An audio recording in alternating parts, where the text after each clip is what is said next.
Hi, I'm Andrew Court, and welcome back for episode 5 of my video series on the sacred feminine, women in the Bible. Today we're going to talk about Hagar. As we pick up the story, despite several promises from God, Sarah was getting old and had not had a child. She had an Egyptian servant, however, named Hagar, whom she had raised herself, and according to the accepted custom of the time, she said to her husband Abraham, "Consort with my maid. Perhaps I'll have a child through her." According to Hebrew legends, Hagar was herself a princess, a daughter of Pharaoh, who had been given to Abraham and Sarah as a gift in the story we discussed in the last video. And the Talmud says that Hagar was perfumed with good deeds. So Abraham and Hagar spent a night together, and she conceived. At first everyone was happy. But the pregnant Hagar soon began to treat the barren Sarah scornfully, reversing their roles and trying to increase her own importance. Sarah complained to Abraham, and he said, "Do whatever you think is right." She started treating Hagar harshly, and Hagar ran away.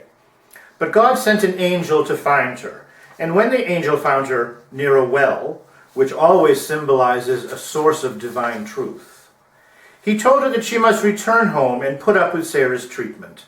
But he promised her that God had heard her cries, and that through her son, who was to be named Ishmael, she would be the mother of a race of great warriors. Satisfied, Hagar responded joyfully, "The Lord has seen me." And she named the well Bir Lahai Roi, which means the well of the living one who sees me. And then she returned home to Sarah. Now 13 years later, when Sarah was 99 years old, she gave birth to Isaac. Once again, a conflict arose between Sarah and Hagar. This time, Sarah became worried that Hagar's son Ishmael was going to share the inheritance that she wanted exclusively for Isaac. She told Abraham to cast him out. An unhappy Abraham consulted with God, who told him to obey Sarah, but not to worry. God would take care of them, and Ishmael would father a great nation.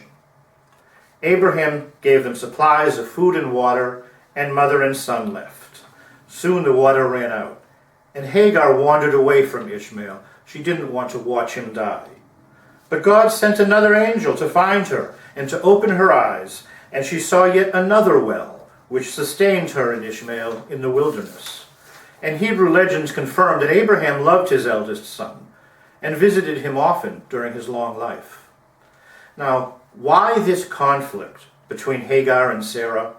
Well, remember, this is a symbolic inner story. Women in the Bible represent emotions. Both of these women are called princesses, which means they certainly represent positive attributes.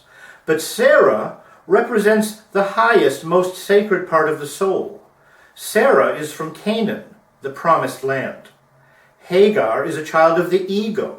She comes from biblical Egypt, which signifies in the Bible the material level of the soul, the level of illusion. Now, Abraham is the Bible's great personification of mercy and loving kindness, the highest qualities of a human being. But it is possible for loving kindness to go too far, to become undisciplined, generous to a fault. So Sarah is once again protecting Abraham, this time from himself. Hagar and Ishmael also represent very high qualities, but they are worldly qualities, not spiritual qualities. And the inner lesson here is that Abraham, our mind, must not become too attached to them. Ishmael is a great and powerful warrior, a man of this world. The name Hagar means stranger, for she was a stranger in Canaan, where it was completely inappropriate for her to try and reverse roles with Sarah and make herself superior. This, of course, was exactly what her father, the ego, had tried to do in the last story we told, when Abraham and Sarah were in his palace. So Sarah is once again protecting Abraham and making sure that lower influences do not take advantage of him and usurp his authority. Well, next time we'll be moving on to the story of Rebecca, and Hagar will still play a part in that story. In the meantime, I hope you'll visit my website at Spirituality and Religion. leave your comments and ideas, and sign up for my bi-monthly newsletter on spiritual growth. Thanks, and I hope to see you next time.